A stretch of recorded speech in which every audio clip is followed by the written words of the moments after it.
ఎందరో త్యాగమూర్తుల త్యాగఫలం ఆంధ్ర రాష్ట్రం. నేడు ఆంధ్రప్రదేశ్లో ప్రజలు సుఖ సంతోషాలుగా ఉన్నారా? ప్రస్తుతం ప్రజల మధ్య ఉన్న కులాల కుంపట్లు ఎవరి కోసం? చంద్రయాన్ రాకెట్ యుగంలో కూడా వర్ణ విభేదాలు దేనికి సంకేతాలు? రాజకీయ పార్టీల నేతలు ఏం చెప్తున్నారు?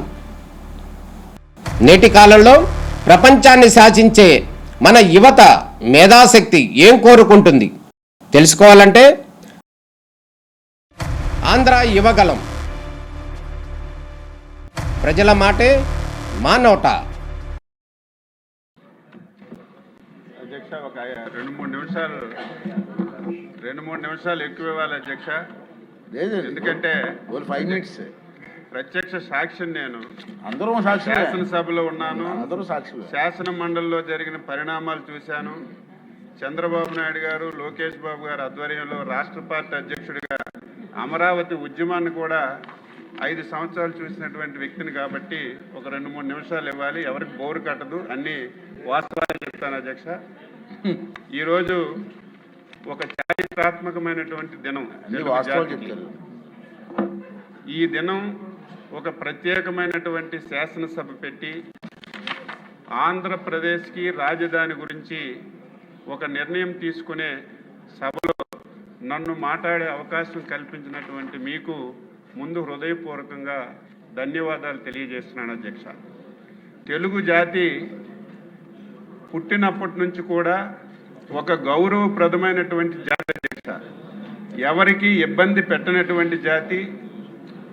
ఈ దేశంలోనే ప్రపంచంలోనే ఒక అత్యంత గౌరవప్రదమైనటువంటి జాతి అధ్యక్ష. అయితే కోడి పిల్లలను మార్చుతున్నట్టుగా రాజధానుల విషయంలో మనకి మొదటి నుంచి కూడా మారుతూ వస్తున్న విషయాన్ని కూడా ఈ సందర్భంగా రాష్ట్ర ప్రజలకు తెలియజేస్తున్నాను. మొన్ననే మనం పొట్టి శ్రీరాములు గారి యొక్క శృతివనాన్ని నిర్మించుకొని ఆయన చేసినటువంటి త్యాగాలన్నీ కూడా గుర్తుపెట్టుకున్నాం. ఆ రోజు భాషా ప్రయుక్త రాష్ట్రాల గురించి ప్రాణాలు త్యాగం చేయటం వల్ల 53లో మేము పుట్టలేదు అధ్యక్ష. 71లో నేను పుట్టాను. 53లో ఏం జరిగింది కూడా తెలియదు. ఈ సందర్భంలో కొన్ని విషయాలు తెలుసుకొని మాట్లాడుతున్నాను అధ్యక్ష. 53లో తెలుగు జాతికి రాజధాని ఉండాలని కర్నూలులో తీసుకొచ్చారు. ఆ లోపలికి నేను పోను. తరువాత మళ్ళీ 56లో తెలంగాణతో కలిపి హైదరాబాద్ని రాజ్యం తీసుకొచ్చారు అధ్యక్ష. మళ్ళీ 2014 ఎలక్షన్ల ముందు మనకి ఇష్టం ఉన్నా ఇష్టం లేకపోయినా బలవంతంగా రాష్ట్రాన్ని విడదీసి ఏ విధంగా నష్టం చేశారో మనందరికి కూడా తెలుసు అధ్యక్ష. మనకి ఎన్ని ఇబ్బందులు వచ్చినా ఒకటైతే మంచి జరిగింది అధ్యక్ష. చంద్రబాబు నాయుడు లాంటి వ్యక్తి మన రాష్ట్రంలో పుట్టడం తెలుగు జాతి 5 కోట్ల మంది అదృష్టవంతులని చెప్పి నేను సగర్వంగా చెప్పదలిచాను అధ్యక్ష. మనకి ఎన్నికల ముందు విభజన చేసిన తర్వాత ఆ రోజు రాజకీయ పరిస్థితులు మనందరికీ తెలిసినప్పటికీ కూడా తెలుగు జాతి 5 కోట్ల మంది ప్రజలు విచక్షణతో ఆలోచన చేసి చాలా నష్టపోయాం విభజనలో. ఈ నష్టాన్ని మళ్ళీ పూరించాలంటే, మళ్ళీ తెలుగు జాతి గౌరవంగా దేశంలో ప్రపంచంలో తలెత్తుకొని తిరగాలంటే చంద్రబాబు నాయుడు గారి వల్లే సాధ్యపడుతుందని చెప్పి ఆ ఎన్నికల్లో మనకి అధికారం ఇచ్చిన విషయాన్ని ఈ సందర్భంగా గుర్తు చేస్తున్నాను. దీనికి తోడు ఆ రోజు పవన్ కళ్యాణ్ గారి అధ్యక్ష నూతనంగా ఒక పార్టీ పెట్టారు. ఎన్నికల్లో పోటీ చేయకపోయినా చంద్రబాబు నాయుడు లాంటి వ్యక్తి రాష్ట్రానికి ఉంటే రాష్ట్రం బాగుపడుతుందని మనకి సపోర్ట్ కూడా చేశారు. ఆయన కూడా ఈ సందర్భంగా అభినందిస్తున్నాను అధ్యక్ష. అయితే మనం అధికారంలోకి వచ్చాం అధ్యక్ష. కొద్ది రోజులు హైదరాబాద్లో అసెంబ్లీ నడుపుకున్నాం. ఆ రోజు కూడా నేను శాసనసభలో ఉన్నాను, మంత్రిగా ఉన్నాను. ఆ రోజు అనేక పరిణామాలు జరిగాయి. చాలా మంది మాట్లాడారు. దాని జోలికి నేను పోవటం లేదు. ఆ రోజు ముఖ్యమంత్రి గారు అధ్యక్ష ప్రత్యేకంగా ఒక రోజు రాష్ట్ర రాజధాని, ఈ రాష్ట్రంలో ఉన్నటువంటి అన్ని ప్రాంతాల అభివృద్ధి జరగాలి, ఈ రాష్ట్రానికి ఒక క్లారిటీ క్లియర్గా ఇవ్వాలని 15 గంటల సేపు అధ్యక్ష ఒక్క విషయం మీదే శాసనసభ పెట్టి చర్చించిన విషయాన్ని నేను ఈ సందర్భంగా గుర్తు చేస్తున్నాను. ఆ రోజు క్లియర్గా ఆ రోజు టీవీలో మా అందరికీ చూపించారు అధ్యక్ష. ఈరోజు రాజధాని అనేది ఈ రాష్ట్రానికి ఒక వనరుగా ఉండాలి. రాజధానిలో ఆదాయ మార్గాలు రావాలి. వచ్చినటువంటి ఆదాయం రాష్ట్రంలో అన్ని జిల్లాలకి అభివృద్ధి చెందాలని ఒక ధ్యేయంతో ఆ రోజు ఒక నిర్ణయం తీసుకొని ఆయన చివరి వరకు చెప్పలేదు అధ్యక్ష. శ్రీకాకుళం నుంచి మొదలుపెట్టి చిత్తూరు వరకు రేపు ఈ రాష్ట్రంలో ఏ జిల్లాలో ఏ కార్యక్రమాలు చేస్తున్నాం, ఏ పరిశ్రమలు తీసుకొస్తున్నాం, ఏ ఇరిగేషన్ ప్రాజెక్టులు మా హయాంలో పూర్తి చేస్తామని జిల్లాకి ఒక ప్రణాళిక ఇచ్చారు అధ్యక్ష. ఈ రోజు నేను గర్వపడుతున్నాను. ఆ రోజైతే చూస్తే నమ్మశక్యం కాలేదు. కొత్తగా రాష్ట్రం 16,000 కోట్ల అప్పులు ఇన్ని చేస్తామని చెప్తున్నారు. ఇది జరుగుతుందా? జరగదని నాలాంటి వాడినే ఆలోచించాను అధ్యక్ష. కానీ ఆ రోజు హైదరాబాదు శాసనసభలో తీసుకున్నటువంటి ప్రతి నిర్ణయం కావాలంటే మీరు టీవీ చూపించండి. ఆ రోజు చంద్రబాబు నాయుడు గారు స్పీచ్ ఒకసారి వినిపించండి. ఆ రోజు ఏదైతే చెప్పారో ఈ రోజు అదే విధానంగా అన్ని జిల్లాలు కూడా అభివృద్ధి జరుగుతున్నాయి. నేను గర్వంగా తెలుగుదేశం పార్టీ సభ్యుడిగా ఈ శాసనసభలో చెప్పాను అధ్యక్ష. అయితే రాజధాని అన్ని ప్రాంతాలకి మధ్యలో ఉండాలని ఇక్కడ నిర్ణయం తీసుకున్నారు అధ్యక్ష. నిర్ణయం తీసుకొని తర్వాత అందరూ మాట్లాడారు. భూములు ఏ విధంగా తీసుకొచ్చారు, ఆ రోజు చట్టం ఏ విధంగా చేశారు, ఆ విధంగా చట్టం చేసి రాజధాని ఏ విధంగా అభివృద్ధి చేసి ముందుకు తీసుకెళ్లారు. మనం ఈ రోజు ఉన్నటువంటి సభ, శాసన మండలి, సచివాలయం ఏ విధంగా నిర్ణయించారు. ఎవరు ఆ సాహసం చేయరు అధ్యక్ష. 10 సంవత్సరాలు హైదరాబాద్ లో ఉండడానికి అవకాశం ఉంది. ఇది ప్రతి ఒక్కరూ గుర్తుపెట్టుకోవాలి. హైదరాబాద్ వదిలి రావడానికి మాలాంటి వాళ్ళకు కూడా ఇష్టం లేదు. కానీ చంద్రబాబు నాయుడు గారు మన రాష్ట్రం నుంచే మనం పరిపాలన చేసుకుందాం, ఈ రోజు కాకపోయినా రేపైనా హైదరాబాద్ అని వదలాలని ఆ రోజు వచ్చారు అధ్యక్ష. విజయవాడ ఇరిగేషన్ గెస్ట్ హౌస్ ని రాజధానిగా సచివాలయంగా మార్చుకొని రాత్రి బస్సులో ఉండి పనిచేసి ఇక్కడ ఇది నిర్మాణం చేసుకుని ముందుకెళ్లిన విషయాన్ని ఈ సందర్భంగా గుర్తు చేస్తున్నాను అధ్యక్ష. శరవేగంతో పనులు అవుతున్నాయి. కలలు కన్నటువంటి రాజధాని మన కళ్ళ ముందే మనం చూస్తామని చాలా సంతోషపడ్డాం. 2019లో ఎన్నికలు వచ్చాయి అధ్యక్ష. నేను ఆంధ్రప్రదేశ్ రాష్ట్ర ప్రజలు తప్పు చేశారని శాసనసభలో చెప్తున్నాను. ఇది నా వ్యక్తిగతం, పార్టీకి సంబంధం లేదు, ముఖ్యమంత్రి గారికి సంబంధం లేదు. నేను ఆంధ్రప్రదేశ్ పౌరుడిగా చెప్తున్నాను. 2019వ సంవత్సరంలో ఆంధ్రప్రదేశ్ ప్రజలు తప్పు చేశారు అధ్యక్ష. ఎందుకు ఈ మాట అంటున్నానంటే 2019వ సంవత్సరంలో మళ్ళీ తెలుగుదేశం పార్టీ అధికారంలోకి వస్తే మనకి బాధలుంటాయా? ఈరోజు మళ్ళీ తీర్మానం చేసుకునే అవసరం వస్తుందా? రాజధాని గురించి మళ్ళీ ఇన్ని ఇబ్బందులు పడే అవసరం వస్తుందని నేను అనుకుంటున్నాను అధ్యక్ష. అయితే ప్రజాస్వామ్య వ్యవస్థలో గెలుపు ఓటములు సహజం. ఓడిపోవచ్చు ప్రజల్ని ఓటు వేయకపోతే. అయితే నేను ఎందుకు బాధపడుతున్నాను అధ్యక్ష? నేను 6 సార్లు ఎమ్మెల్యే, ఎంతో మంది ముఖ్యమంత్రులు చూశాను. గతంలో చంద్రబాబు నాయుడు గారు కూడా ముఖ్యమంత్రిగా చూశాను.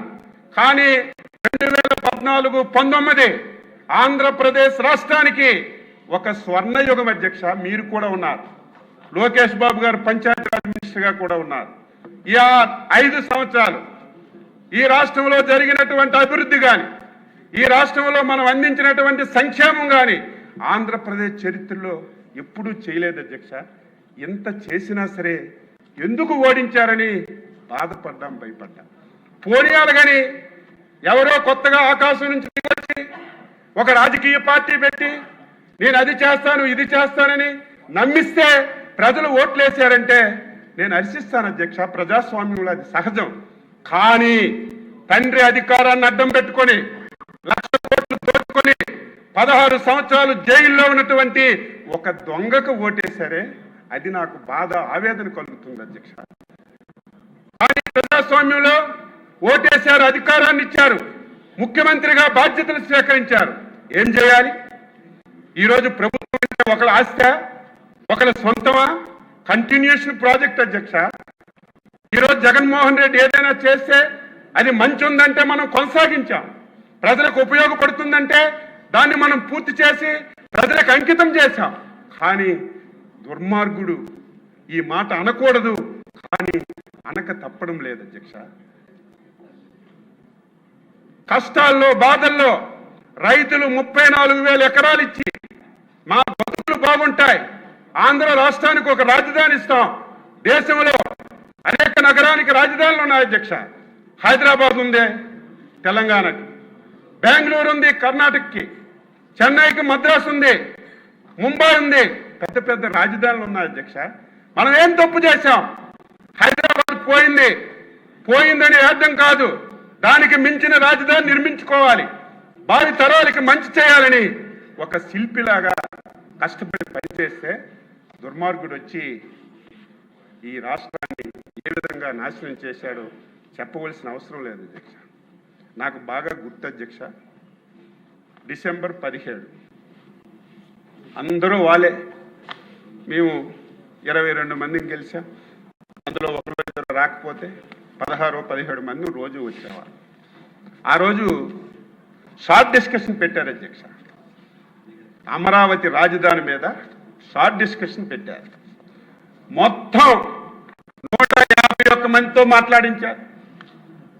ఒక్కడు కూడా మంచి మాట్లాడలేదు. చంద్రబాబు నాయుడు గారిని, తెలుగుదేశం పార్టీని, మా శాసనసభ్యుల్ని తిట్టడం తప్ప, ఏదో అవినీతి చేశారు, దోచుకున్నారు అని మాట్లాడారు తప్ప ఈ విధంగా దీన్ని ముందుకు తీసుకెళ్దామని ఒక్క మాట కూడా మాట్లాడలేదు. మా నాయకులు లేచారు, నేను సిద్ధంగా ఉన్నాను, అవినీతి ఆరోపణలు చేస్తున్నారు, మీరు ఏ ఎంక్వైరీ చేయండి, నేను కానీ నా పార్టీ కానీ మా శాసనసభ్యులు కానీ ఏది చెప్పినా మీరు యాక్షన్ తీసుకోండి, కానీ ఈ పేరుతో మీరు ఆంధ్ర రాష్ట్రాన్ని అన్యాయం చేయొద్దు, తెలుగు జాతికి అన్యాయం చేయొద్దని నెత్తి నోరు కొట్టుకొని ఆ 17వ తారీఖున మేమందరం మాట్లాడాం అధ్యక్ష. మమ్మల్ని బలవంతంగా చంద్రబాబు నాయుడు గారితో సహా డిసెంబర్ 17న మమ్మల్ని సస్పెండ్ చేసి బయటికి పంపించారు అధ్యక్ష. ఆ రోజు బయట టీవీలో చూసాం. ఆ రోజు ముఖ్యమంత్రి గారి ప్రసంగం మొత్తం ఆయన కూడా ఉదయం నుంచి జరిగింది ఏదైతే ఉందో అదే మాట్లాడాడు. ఏదో మాట్లాడుతున్నాడు కదా అనుకుంటే చివరికి ఒక మాట అన్నాడు అధ్యక్ష, ఈ రాష్ట్రానికి రేపు భవిష్యత్తులో 3 రాజధానులు ఉంటే తప్పేంటని. ఏదో సౌత్ ఆఫ్రికా, నాకు ఆ దేశం గుర్తులేదు కానీ ఒక దేశం పేరు చెప్పి అక్కడ 3 రాజధానులు ఉన్నాయి కదా, ఇక్కడ పెడితే తప్పేంటి అనుకున్నాను. ఆ రోజు ప్రసంగించారు, నేను టీవీల్లో చూశాను. ఇదేదో అనుభవం లేనివాడు, ఇదేదో ఎమోషన్తో మాట్లాడాడు అని చెప్పి నేను అనుకున్నాను. ఆ మాట నేను అనడానికి నాకు ఇష్టం లేదు అధ్యక్ష. కానీ ఇది రాజ్యాంగంలో జరుగుతుందా? ఇది అమలు చేయడం అంత సాధ్యమా? ఎందుకు ఈ మాటలు మాట్లాడాడని ఆ రోజు చాలా ఆందోళన చెందాం అధ్యక్ష. ఆందోళన చెంది ఆ రోజు తెల్లవారిసరికి బాబు గారి దగ్గరికి వెళ్తే ప్రెస్ మీట్ పెట్టి మొత్తం చెప్పాము. ఆ రోజు ఈ వివాదానికి తెరలేపాడు అధ్యక్ష. రోజు రోజుకి పరిణామాలు చూస్తుంటే బాధ కలిగింది, ఆవేదన కలిగింది. ఇదేదో పిచ్చోడు మాటలు అనుకున్నాం, కానీ ఈయనకి అవగాహన లేదు. కనీసం ఈయనకి అవగాహన లేకపోయినా ఆయన దగ్గర ఉన్నటువంటి సీనియర్ మంత్రులకు లేదా, సీనియర్ ఆఫీసులకు లేదా, ఒక మాటైనా చెప్పలేరా? ఇది సాధ్యం కాదు, కాదు కాదు, ఇది ఒక రాష్ట్రమే కాదు, దేశంలో అన్ని రాష్ట్రాల మీద ఈ ప్రభావం పడుతుందని ఒక్కడు కూడా చెప్పకపోతే ఆయన చెప్పిన దానికే తందానంటూ ముందుకెళ్లారు అధ్యక్ష. అధ్యక్ష, జనవరి 20 అధ్యక్ష శాసనసభలో బిల్లు పెట్టారు. ఆ రోజు కూడా మీలాగా మేము భయపడలేదు, పారిపోలేదు. తెలుగు జాతి గురించి, 5 కోట్ల మంది ప్రజల గురించి సంఖ్యాబలంతో సంబంధం లేదు. ఆ రోజు చంద్రబాబు నాయుడు గారు, మేమందరం అన్నాం, 20 మందినే ఉన్నామండి, చాలా అవమానాలు పడుతున్నాం, మా దగ్గరికి వచ్చి బండ బూతులు తిడుతున్నారు, మా పర్సనాలిటీల మీద మాట్లాడుతున్నారు, మీ సభకి వెళ్ళమంటే తప్పది. మనకు ప్రజలు ప్రతిపక్ష హోదా ఇచ్చారు, ఎంతమంది ఉన్నామని కాదు, చివరి నిమిషం వరకు పోరాడదామంటే మేము పోరాడాం అధ్యక్ష. ఆ వేళ 20వ తారీఖు అధ్యక్ష 3 రాజధానుల బిల్లు, అదేవిధంగా డీలిమిటేషన్ ఏదైతే జరిగిందో దాన్ని చట్టాన్ని రద్దు చేసి మొత్తం విషయాలుగా ఈ రాష్ట్రాన్ని బాగు చేద్దామని ఒక బిల్లు తెచ్చారు అధ్యక్ష. మేము అపోజిషన్లో ఉండి మేము వ్యతిరేకించి బాబు గారు అయితే చాలా గట్టిగా మాట్లాడారు. మమ్మల్ని ఆ రోజు సస్పెండ్ చేశారు అధ్యక్ష. మీకు చెప్పాలి, ఆ రోజుకే 3 సార్లు ముఖ్యమంత్రిగా చేసిన వ్యక్తి, 15 సంవత్సరాలు ప్రతిపక్షంగా నాయకుడిగా వ్యవహరించిన వ్యక్తిని బయటికి మమ్మల్ని ఈడ్చుకెళ్ళి అధ్యక్ష.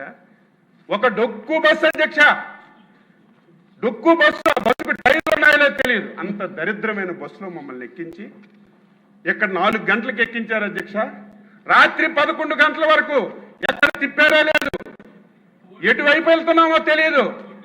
మొత్తం అడవుల్లో మొత్తం ఒళ్ళంతా ఫుల్ అయిపోయి అధ్యక్ష. రోడ్లు లేవు, అటు ఇటు తిరిగి రాత్రి 11 గంటలకి మాకు మళ్ళీ అక్కడ దించారు అధ్యక్ష.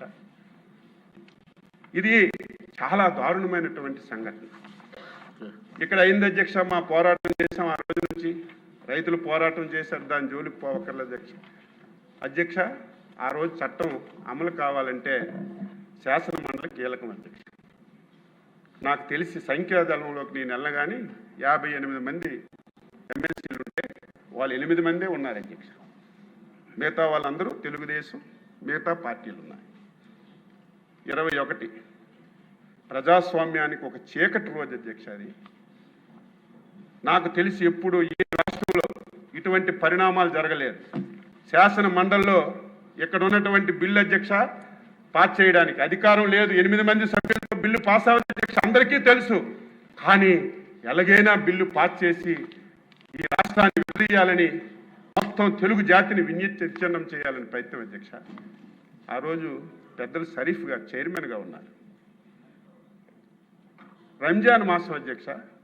రంజాన్ మాసంలో ఉదయం ఒకసారి, సాయంత్రం ఒకసారి ప్రేయర్ చేస్తారు 5 సార్లు. మేము ఆ రోజు చూస్తే ఆయన 10-15 సార్లు ప్రేయర్ చేశారు. అంత టెన్షన్ పెట్టారు. ఈరోజు శాసన మండలి ఉంది, మీరు మాకు టీంలు వేశారు, ఒక బ్యాచ్ ఇక్కడ ఉంటే ఒక బ్యాచ్ అక్కడని. ఆ రోజు అధ్యక్ష శాసన మండలిలో మొత్తం మంత్రులందరూ అక్కడికి వచ్చేసారు, శాసనసభ్యులందరూ గ్యాలరీలో మొత్తం వచ్చేసారు. మొత్తం శాసన మండలిలో లైట్లన్నీ ఆపేశారు. మేమందరం బాబు గారు ఛాంబర్లో కూర్చున్నాం. పోనీ శాసన మండలిలో లైట్లు ఆపేశారు, తర్వాత మా ఛాంబర్లో లైట్లు ఆపేశారు, టీవీ ప్రచారాలు ఆపేశారు. అసలు ఏం జరుగుతుందో మాకు సమాచారం లేదు. సార్ అన్నారు ఒకసారి వెళ్ళి మనము గ్యాలరీకి వెళ్దామంటే గ్యాలరీకి వెళ్ళాము అధ్యక్ష. నరక యాతన అధ్యక్ష. ఆయన ఓపిక నేను జోహార్ అధ్యక్ష. మనస్ఫూర్తిగా ఆయన అంత ఓపిక ఎవరికి రాదు. ఆయన వేళ ఈ చెవిట్లో ఆ చెవిట్లో అనరాని మాటలు, ఆ మాటలు వింటే నా లాంటి అయితే కన్నుంటే కాల్చేయాలి. ఎందుకు ఈ బతుకు ఇంత దారుణమా? ఈ తిట్లు కాయడానికే మనం రాజకీయాల్లో ఉన్నాం. అంత దారుణంగా మాట్లాడారు. అయినా సరే ఎక్కడ కూడా వెనకలేదు. ఇది మన డ్యూటీ, మన బాధ్యత ఇది అని ఎక్కడ కూడా వెనక్కుండా ఆయన రోజు ఉన్నారు అధ్యక్ష. కానీ అల్లా దయ వల్ల ఆ రోజు ఉన్నటువంటి చైర్మన్ మీద బయట వాళ్ళకి ఏం పని అధ్యక్ష. ఒకసారి చైర్మన్ ఛాంబర్లో ఏం జరుగుతుందో చూసి రమ్మంటే నేను వెళ్ళాను అధ్యక్ష. వెళ్ళేసరికి విజయసాయి రెడ్డి, టీటీడీ చైర్మన్గా ఉన్నటువంటి వైవి సుబ్బారెడ్డి, సకల శాఖల మంత్రిగా వ్యవహరిస్తున్నటువంటి సజ్జల రామకృష్ణారెడ్డి మొత్తం ఆయనకు చుట్టుముట్టి ఎంత ప్రజలంటే భగవంతుడు ఆయన వైపు ఉన్నాడు కాబట్టి బతికాడు. నాలాంటి వాడు ఇంకోడైతే టెన్షన్కే బాధపడిపోతే చచ్చి అంత టెన్షన్ పెట్టారు అధ్యక్ష. టెన్షన్ పెట్టడమే కాదు, ఈరోజు అపోజిషన్ లీడర్గా ఉన్నారు మండలిలో. ఆయన పెద్ద మనిషి, అందరం పెద్ద మనిషి అంటాం. ఆయన మాటలు కులం మీద మతం మీద తిట్టి ఆ బూతులన్నీ వింటే బాగా ఆవేదన కలిగింది. కానీ మేమేమీ చేయడానికి అవకాశం లేదు. దేవుడి దయ వల్ల ఈ బిల్లు ఎట్టి పరిస్థితుల్లో పాస్ అవ్వకూడదని ఆయన సెలెక్ట్ కమిటీకి పంపించి ఈ రాష్ట్రాన్ని బతికించారు. రాష్ట్రంలో ఉన్నటువంటి తెలుగు జాతి పోనీ ఆయన 3 రాజధానుల అధ్యక్ష మన ప్రాంతానికి వద్దాం. మీది ఉత్తరాంధ్ర, నాకంటే ముందు నుంచి మీరు రాజకీయాల్లో ఉన్నారు. చాలా సంవత్సరాలుగా మనం ఉన్నాం. ఈయనేదో ఉద్ధరించినట్టుగా 2019లో విశాఖపట్నాన్ని రాజధానిగా అని చెప్పారు అధ్యక్ష. వీళ్ళ కుటుంబం బతుకేంటంటే ప్రాంతాల మధ్య తగ్గు పెట్టడం, అవకాశం వచ్చినప్పుడు కులాల మధ్య తగ్గు పెట్టడం. ఎవరైనా సరే ఇలా చేస్తారు అధ్యక్ష. ఒక పదవి గురించి, రాజకీయం గురించి కులాల మధ్యన, ప్రాంతాల మధ్యన ఎవరైనా సరే ఇటువంటి తగ్గు పెడతారా? విశాఖపట్నాన్ని ఒక రాజధాని చెప్పారు. మేము మాట్లాడితే మా ఇంటి మీదకి దాడులు పంపించారు. విశాఖపట్నానికి రాజధాని వస్తుందని అచ్చెన్నాయుడు మాట్లాడితే వద్దు, మేము అమరావతి రాజధాని అని ఎలక్షన్కి వెళ్ళామని ధైర్యంగా చెప్పాను అధ్యక్ష. మేము మాటిచ్చాం, అమరావతి రాజధాని రాష్ట్రంలో అన్ని జిల్లాలు అభివృద్ధి చేస్తామని మాటిచ్చామని ధైర్యంగా నిలబడ్డాం అధ్యక్ష. అంతకుముందు చెప్పారు, పర్సనాలిటీ మీద మాట్లాడారు, కానీ ధర్మాన్ని, న్యాయాన్ని రక్షించాలని కట్టుబడి మనం ఉన్నాం అధ్యక్ష. పోనీ నువ్వు రాజధాని అన్నావు, ఏం చేశావు? 2019-24లో నిండు శాసనసభలో మాట్లాడుతున్నాను. ఎందుకు ఇంత గట్టిగా మాట్లాడుతున్నానంటే ఈరోజు రాష్ట్ర ప్రజలందరూ ఇంపార్టెన్స్ సెషన్ చూస్తారని. ఒకవేళ జగన్మోహన్ రెడ్డి బెంగళూరులో ఉన్నా, వైసీపీ వాళ్ళు ఉన్నా ఈ రోజు సభ చూస్తారు ఏం జరుగుతుందని. ఈరోజు రావాలి కదా అధ్యక్ష, ఈవేళ రావాలా లేదా? బయట బ్రోకర్లతో మాట్లాడిస్తాడు. మాకేమీ ఇబ్బంది లేదు, మాకేమీ సమస్య లేదు, మేము రాజధానికి వ్యతిరేకంగా ఉన్నామా, ఎందుకు మళ్ళీ మీరు తీర్మానం చేయాలని బయట బ్రోకర్లతో మాట్లాడు. ఆయన అంటాడు శాసనసభ పెట్టుకుంటున్నారు, శాసన మండలి ఎందుకు పెట్టడం లేదంట. బుద్ధి జ్ఞానం ఉందా మీకు? నాలెడ్జ్ ఉందా? తీర్మానం అంటే శాసనసభలో చేస్తారు, శాసన మండలిలో చేయరు. కానీ శాసన మండలి ఎందుకు పెట్టుకుంటున్నారు? ఇక్కడ పాస్ అయ్యి మళ్ళీ అక్కడ పాస్ అవ్వకుండా దీన్ని కూడా అడ్డు పెట్టాలి. ఇంత దుర్మార్గుల్ని ప్రజలారా మీరు ఆలోచించాలి కదా. ఇటువంటి రాజకీయాల్లో ఉండాలా? ఇటువంటి రాజకీయ పార్టీ అవసరం ఈ రాష్ట్రానికని ప్రజలు తెలుసుకోకపోతే ఏం చేస్తాం? ఎందుకు మాట్లాడుతున్నాను? 5 సంవత్సరాల్లో ఏమీ చేయలేదు అధ్యక్ష. 18 మాసాలు అయింది అధ్యక్ష మనం వచ్చాం. ఈ 18 మాసాల్లో ఎన్ని ప్రాజెక్టులు చేశాం అధ్యక్ష? ఇవన్నీ చదివితే టైం లేదు. అన్ని ప్రాజెక్టులు, మనసు ఉండాలి పనిచేయడానికి, మాటలు కాదు. ఈ రకంగా ఈ రాష్ట్రాన్ని నాశనం చేయడానికి ప్రయత్నం చేస్తాం. అందుకే ఈ రోజుకైనా సరే ఇటువంటి దుర్మార్గులు మళ్ళీ ఎప్పుడో ఏ సందర్భంలో వస్తారు. మళ్ళీ పిచ్చోడి చేతికి రాయి దొరికితే ఆ రాయితో ఆయనైనా కొట్టుకుంటారు, మనకైనా కొడతారని చంద్రబాబు నాయుడు గారు అమరావతి అంటే అర్ధరాత్రి కానీ పడుకున్న వాడికి లేపినా సరే ఎవరి పేరు రాజ్యాధ్యక్ష? నారా చంద్రబాబు నాయుడు గారు అనే పేరు వస్తుంది. దీనికి కర్మ, కర్త, క్రియ ఈరోజు నిర్మాణకర్త చంద్రబాబు నాయుడు గారు అధ్యక్ష. ఎంత కష్టపడి చేసిన దానికి మళ్ళీ ఎవరైనా ఇబ్బంది పెట్టొచ్చని దీన్ని ఒక చట్టబద్ధత చేద్దాం. దీన్ని ఎవడొచ్చినా సరే ఏమీ మార్చకుండా దీన్ని ఒక పటిష్టమైనటువంటి విధానం చేద్దామని కేంద్ర ప్రభుత్వంతో మాట్లాడి దానికి కొర్రీలేస్తున్నారు. 2014లో పంపించారు కదని. ఆ రోజు విజయవాడ, గుంటూరు మధ్యలో ఉంటుందని చెప్పాం. తరువాత అమరావతి అని అనుకున్నాం. ఈరోజు అమరావతి పేరు లేదు కాబట్టి మీరు మళ్ళీ ప్రత్యేకంగా ఒక తీర్మానం చేసి పంపించండి అంటే ఈరోజు ఈ సభ స్టార్ట్ అయింది అధ్యక్ష. మళ్ళీ మనం తీర్మానం చేస్తున్నాం. ఈ రోజుతో 5 కోట్ల మంది ప్రజలకి ఒక ఆనందమైనటువంటి రోజు. ఎవరు భయపడవలసిన అవసరం లేదు. చంద్రబాబు నాయుడు గారు, పవన్ కళ్యాణ్ గారు, ఎన్డీఏ ప్రభుత్వం ఉన్నంత వరకు ఈ రాష్ట్ర ప్రజలకు ఏమీ జరగదు. అయితే 2019లో మీరు తప్పు చేసి ఈ రాష్ట్రాన్ని ఇదేదో మాకు అధికారం గురించో లేకపోతే మాకు పదవుల గురించో నేను మాట్లాడడం లేదు. 4 సార్లు ముఖ్యమంత్రిగా చేశారు. 50 సంవత్సరాల రాజకీయాల్లో పదవులు చేయడం కాదు, 5 కోట్ల మంది తెలుగు ప్రజలు దేశంలో, ప్రపంచంలో ఎక్కడున్నా నాలికి చివర ఉన్నటువంటి ఏకైక వ్యక్తి నారా చంద్రబాబు నాయుడు గారు. ఆయనకి పదవులు అక్కర్లేదు. ఆయన ఆతృత, ఆయన తాపత్రయం ఈ రాష్ట్రాన్ని బాగు చేయాలి, భవిష్యత్ తరాలకు బాగు చేయాలి. తెలుగు కమ్యూనిటీ ఈ దేశంలో, ప్రపంచంలో అత్యున్నత కమ్యూనిటీగా ఉండాలి ఒక తపనతో పనిచేస్తున్నారు. మళ్ళీ రేపు ఎన్నికలు వచ్చినప్పుడు ఆంధ్రప్రదేశ్ ప్రజలారా నిండు సభలో చేతులు జోడించి మాట్లాడుతున్నాను, మొక్కుతున్నాను, వైకుంఠపాలి ఆట ఆడొద్దు. మీరు వైకుంఠ పాలు ఆడాడి ఏదో వచ్చారని ఏదో ఇస్తారని ప్రలోభాలకు లొంగి మళ్ళీ తప్పు చేస్తే ఈ రాష్ట్రాన్ని ఎవ్వడు బాగు చేయలేడు. ఇది ప్రజలందరూ నేను చెప్పానని కాదు, విజ్ఞతతో ఆలోచించండి. మీ గురించి, మీ భవిష్యత్తు గురించి పనిచేస్తున్నటువంటి చంద్రబాబు నాయుడు గారిని, పవన్ కళ్యాణ్ని, ఎన్డీఏ ప్రభుత్వాన్ని నిండు మనసుతో ఆశీర్వదించండి అని చెప్పి కోరుతూ ఈరోజు ముఖ్యమంత్రి గారు ప్రవేశపెట్టినటువంటి తీర్మానాన్ని మనస్ఫూర్తిగా 5 కోట్ల మంది ప్రజల తరపున, ఈ దేశంలో ప్రపంచంలో ఉన్నటువంటి ఆంధ్రుల తరపున హృదయపూర్వకంగా స్వాగతిస్తూ ఈ అవకాశం ఇచ్చినటువంటి మీకు హృదయపూర్వకంగా ధన్యవాదాలు తెలియజేస్తూ సెలవు తీసుకుంటున్నాను. జై హింద్.